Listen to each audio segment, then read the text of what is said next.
María Fernanda Noriega, y le pedimos a la doctora Cintia que sea a cargo del siguiente tema, que es la mesa redonda. Con el doctor Bargalló, ¿no está?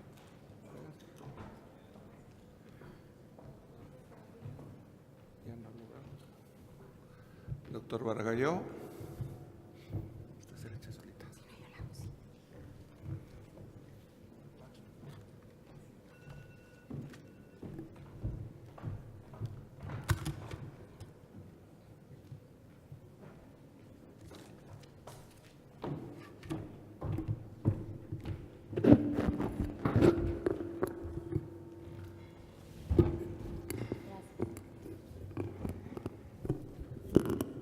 Bueno, no sé si haya de entrada preguntas para nuestros conferencistas.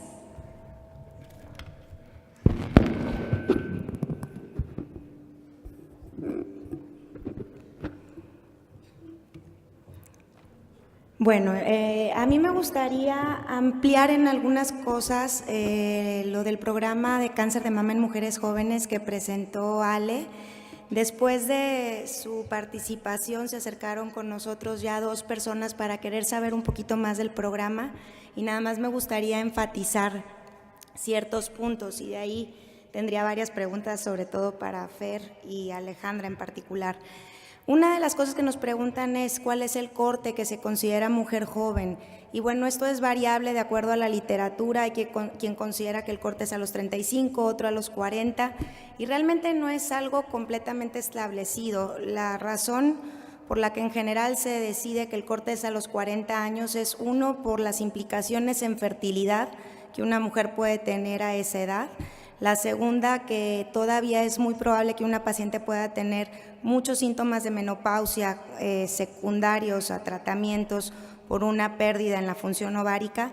Y la tercera también por el corte de edad para que se consideren estudios genéticos, como bien presentó la doctora Fernanda, y que esto pues nos lleva a considerar que la paciente debería ser evaluada para un síndrome de cáncer de mama ovario u otros.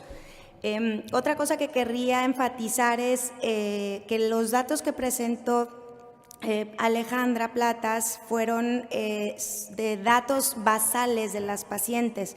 Ahorita pues realmente el programa está muy joven, apenas estamos empezando a tener los seguimientos de 6 meses y bueno, será muy importante ver cómo los cambios que se vieron de forma inicial van a manifestarse.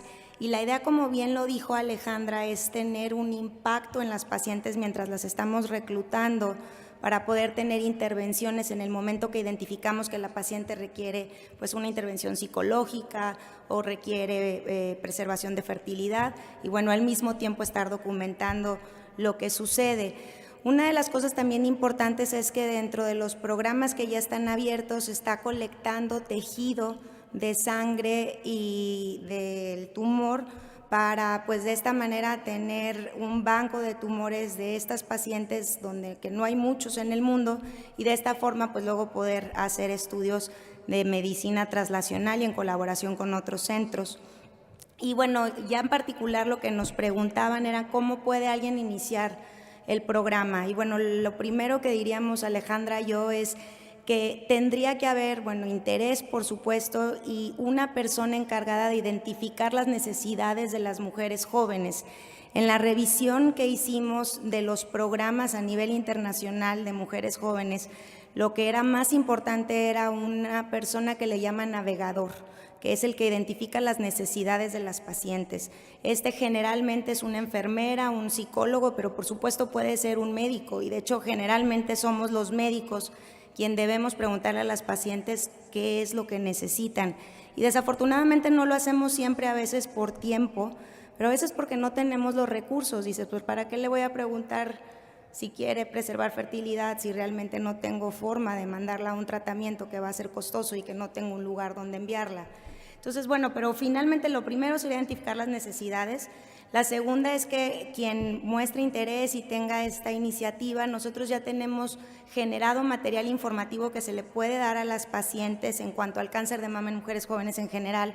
las repercusiones en fertilidad, genética, anticoncepción, adherencia al tratamiento con tamoxifeno, y se está generando más material informativo que vamos a hacer en el marco de este proyecto que está financiando Susan G. Komen, para poder tener información para las pacientes y, muy importantemente, como dijo Ale, para los médicos, para que tengan más entrenamiento para poder abordar estos temas que, como siempre digo, realmente a nosotros no nos entrenaron para manejar, a nosotros nos entrenaron para ver pues más personas adultas. Tenemos también disponible, y que adaptamos de uno de los programas, el de Dana-Farber, un checklist que tiene tanto el médico como la paciente para que se aborden todos los temas importantes que se deben de considerar en estas mujeres. Entonces, bueno, luego del comercial, a mí me gustaría preguntarle específicamente a Ale y a Fer, que están llevando estos programas en pacientes pues de una población diferente, en este caso mujeres jóvenes, en este caso pacientes con predisposición genética. ¿Cuáles son las dificultades a las que se enfrentan y cómo pueden pues implementar en sus instituciones, que bueno, son grandes instituciones, estos programas, y a la vez en las otras instituciones cómo creen que se podrían incorporar a programas así que desafortunadamente no están cubiertas dentro de los sistemas institucionales, ni aquí ni en ninguna otra parte? Eso es muy importante enfatizarlo. Cuando hicimos la revisión de todos los programas de mujeres jóvenes, en todos los lugares se requieren, los programas están financiados por donativos, no se financian de forma institucional porque los recursos no alcanzan para eso. Entonces, como decía Alejandra, sí es un reto. Entonces, me gustaría saber a qué se han enfrentado y qué es lo que proponen, y abrirlo un poco a discusión esto, ¿no?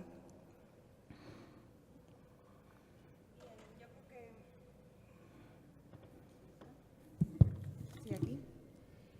La primera barrera que yo veo para este tipo de programas, por lo menos en el caso de mujeres jóvenes, es que no es un programa contemplado dentro del instituto. Es algo que se tiene que desarrollar y que bien puedes hacer uso de los recursos del instituto, no está diseñado de esa forma. Entonces, generar el cambio, integrar otros servicios a una nueva causa dentro del instituto no siempre es lo más fácil, pero se logra. Y una vez que se da todo el terreno para crecer un nuevo proyecto, entonces sí, buscar algunos otros recursos para irlo creciendo cada vez. Creo que es una barrera, pero al final no es una limitante. Pues como bien dices, una de los principales limitantes son los costos. Es algo con lo que nos enfrentamos mucho y que la gente no le da tanta importancia a la prevención como deberíamos. Se hacen muchos estudios en tratamientos, en manejar cuando la enfermedad ya está presente, pero hemos visto que desgraciadamente el impacto que quisiéramos ver en sobrevidas pues no es lo que nos gustaría a todos ver, ¿verdad? Entonces ahora una nueva estrategia que no solo se está tomando en cuenta aquí, sino a nivel mundial, es hacerle más caso a prevención. En el Centro Universitario contra el Cáncer aquí en Monterrey vamos a iniciar una clínica de prevención donde se va aparte a tener una clínica de cáncer hereditario y se van a poder atender a estas pacientes. Obviamente pues el tema de recursos es importante, pero vamos a tener donativos de instituciones, de patronatos. El patronato del INCAN está ahorita trabajando con nosotros para poder tener esta opción de tratamientos a las mujeres donde se les pueden hacer tanto las pruebas diagnósticas moleculares como los seguimientos si requieren cirugías, estudios de vigilancia, y poder tener ese grupo de pacientes, esa población que ha sido un poco olvidada y que realmente no se les da el beneficio que necesitara. Pues ahora vamos a empezar, esperemos en enero del 2016 con este programa donde queremos hacer la diferencia en este grupo de pacientes. ¿Qué retos encontrarían ustedes en sus otras dos instituciones para este tipo de programas? Y bueno, cabe mencionar nosotros, nos estamos enfocando en mujeres jóvenes, pero otro gran problema, y de hecho muchísimo mayor, es la población geriátrica, que incluso puede implicar un nivel más grande de especialistas que requiere ser participativo en el tratamiento de estas pacientes.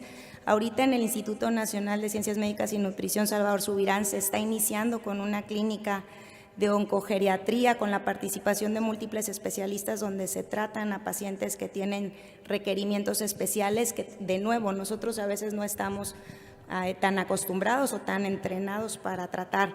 Entonces, pues me gustaría nada más conocer un poquito su perspectiva. Sí, hay Toño.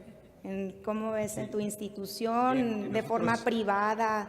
Que ese es otro reto. O sea, al final, en privada, Lo por mencionaste favor. muy bien, Cintia. Todas las pacientes con cáncer de mama tienen necesidades, no nada más las de menores de 40, y hay que Así identificar en los diferentes grupos ya cuáles son esas necesidades.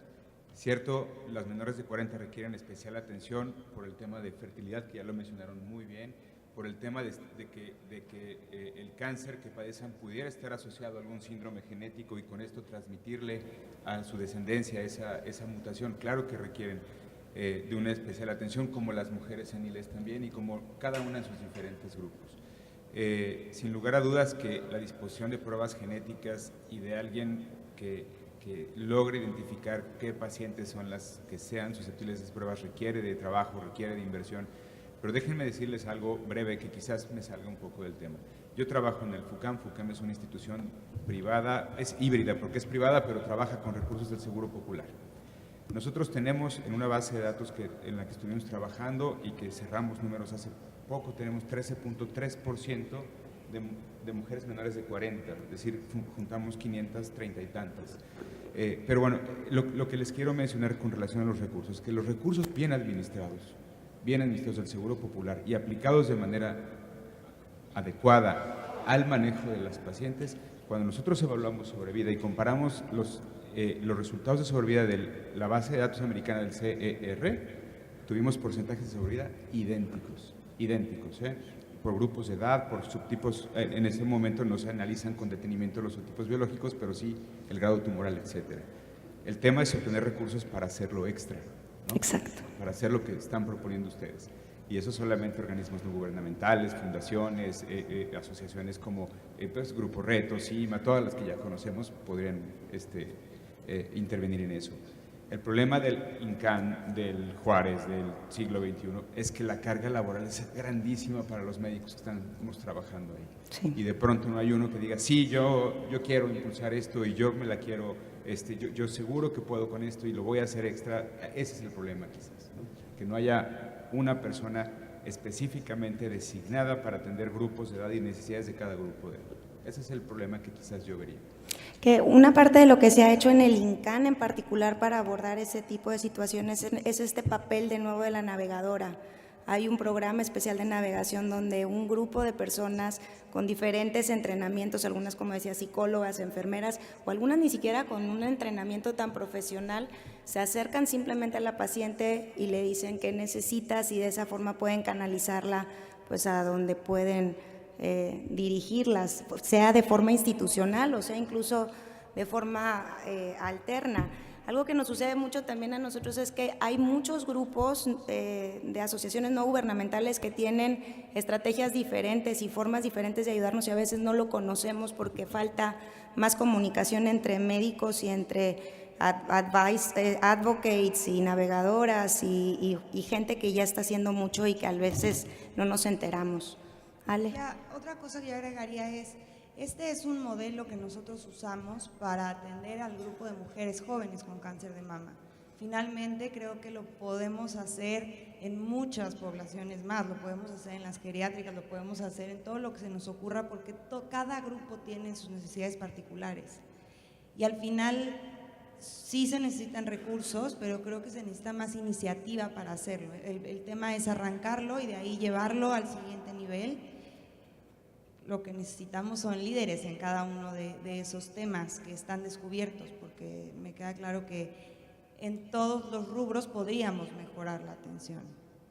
Y yo quisiera agregar algo en eso, que sí, definitivamente no podemos ser expertos en todo. Entonces yo ahorita el grupo se enfoca en mujeres jóvenes, les digo, hay un grupo en nutrición de oncogeriatría, entonces sí probablemente podría ayudarnos que en cada institución se identificaran líderes que tuvieran interés en diferentes sectores, ya sean neoplasias o sean grupos de edad diferentes, donde empiecen a adquirir más especialidad, más interés, que se busquen entre gente que tenga la misma inquietud y pues de esta forma podemos avanzar. Ya para terminar, una de las cosas que nos dimos cuenta cuando hicimos la revisión de los programas internacionales es que hay ¿cuántos fueron? 11 en Estados Unidos, y que casi todos trabajan de forma separada por un bien común. Hay 11 páginas de internet donde ven todos cosas de mujeres jóvenes y luego dices, ¿por qué mejor no se unen, reparten información y mejor nos ayudan a nosotros?